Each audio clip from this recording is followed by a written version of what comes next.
Hey cousin, let's make bolitas de yuca filled with cheese. I'm using a pack of pre-grated yuca, but if you prefer to grate fresh yuca, grate away. I place a cheesecloth in a bowl to squeeze out as much yuca liquid as I can.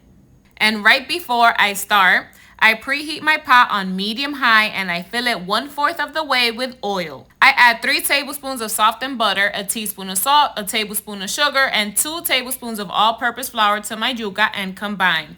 Then I dice up some queso de papa, but feel free to use your favorite cheese. Then I take about 2.5 tablespoons of yuca mix and I pat it into a well in the palm of my hand. I add a piece of cheese and gently fold the dough onto the cheese. I pat it gently to seal and form it into a ball, just like this. My dough made 13 bolitas de yuca. Then into my hot oil these go. 5 minutes per side on medium-high heat. You can fill these bolitas de yuca with anything you'd like. My favorite is oozing with queso de papa. Enjoy, cousin!